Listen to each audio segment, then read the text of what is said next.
On the 24th of July this year, a very large number of bishops from the Anglican Communion worldwide took part in a walk of witness in London, from the centre of government to Lambeth Palace, the Archbishop's residence. This has been one of the greatest public demonstrations of faith that this great city has ever seen.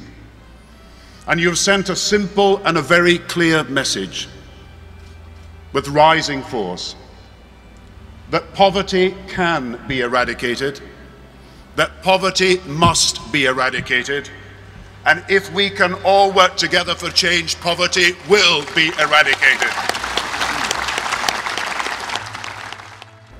What we were witnessing to was the commitment of the Anglican Communion to the Millennium Development Goals, our willingness as a worldwide family of churches to give of our best in prayer, in work, in sympathy, to all those who are working to realize these goals for the good of our common humanity. Very many of the bishops who were there came from circumstances where this work was already well advanced. And as a family of churches, we look with some pride and gratitude at what is already being done. We think, for example, of the work that's being done by the Anglican Church in southern Sudan, an area which has one of the lowest rates of enrolment for teachers in the whole world, and where the Anglican Church has pioneered and pushed forward recruitment to teaching and the training of teachers.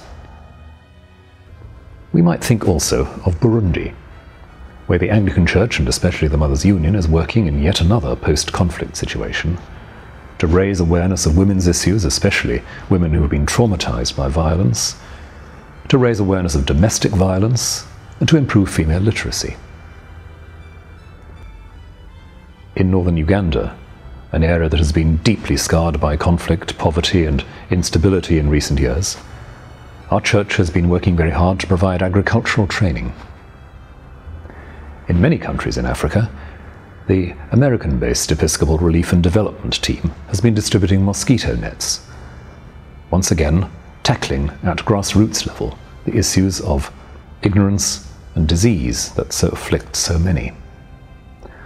And again, in many places in the continent, the Mothers' Union continues its work in training traditional birth assistants to improve the prospects of mothers who've just born children.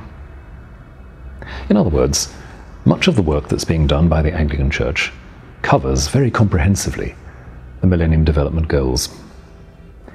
We want to anchor that work in worldwide cooperation. We want to do that work in synergy with those governments and NGOs who are working for the same end. And we want to let governments and NGOs know that we are there and we are ready. In connection with this special session at the United Nations, there are many Anglicans worldwide praying and working towards its goals. Here in the United Kingdom, we are having a week of events, of reflection and prayer leading up to this meeting. And a fast has been announced for the 24th of September. The Lambeth Conference did indeed suggest that the Anglican Church worldwide might engage in prayer and fasting around the time of the special session in New York. And I'm aware that, as well as what's happening here in the United Kingdom, the Episcopal Church in the United States has called for a day of prayer and fasting on the 25th of September. In and around the events at the United Nations, my colleague, the Archbishop of York, will be alongside our Prime Minister in launching the Education for All programme. There will be a service in the Cathedral of St. John the Divine. And we are sending a number of people to be part of this meeting to show our willingness, our readiness to work alongside all those who care for the flourishing of our humanity. In the last few decades, we've become more and more aware that no one in our human family suffers alone. The suffering, the deprivation of each is the suffering, the deprivation of all. And this basic Christian insight, an insight deeply rooted in the New Testament, is one which drives our concern and our commitment around the Millennium Development Goals and all other areas where we need to work to address suffering and poverty. My neighbour's suffering is my suffering, and my neighbour's welfare is my welfare. I can't actually be happy or prosperous in the long run without my neighbour's happiness and prosperity. And once again, the New Testament reminds us that when one part of the body rejoices and flourishes, the whole body rejoices and flourishes. It's with that vision of the body of Christ in mind that we take up our responsibilities in this area. We know from our experience as churches that the sufferings, the complications, the controversies, and the frustrations of any one church can affect us all. We know and we feel very deeply that the witness and the generosity of one church can inspire and change us all. I've talked a bit earlier about some of the work that's being done by our brothers and sisters in other countries. And when I think of what is done in Sudan or Uganda or Burundi towards these Millennium Development Goals, I feel there the church is truly being the church in a way that helps me, that helps us in the United Kingdom, grow that little bit further towards responsibility and generosity in our work. So as this crucially important meeting opens, I want to assure all those involved of my prayers and my commitment.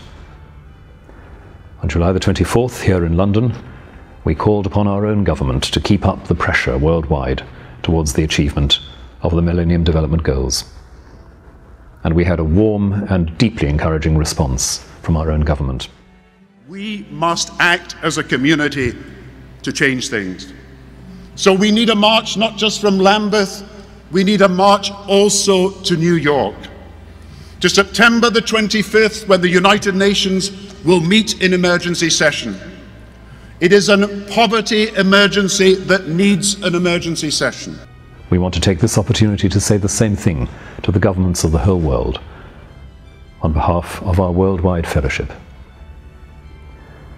Let this meeting in New York be an occasion where the consciences and the hearts of all are truly touched and changed, turned towards the needs of the poorest, turned towards the recognition that we have it in our hands to make a difference, to bring welfare and happiness to our neighbours, and so finally also to ourselves, so that together, as a united human family, sharing and loving, we may show on earth something of God's peace and God's love, and send out a message of real hope.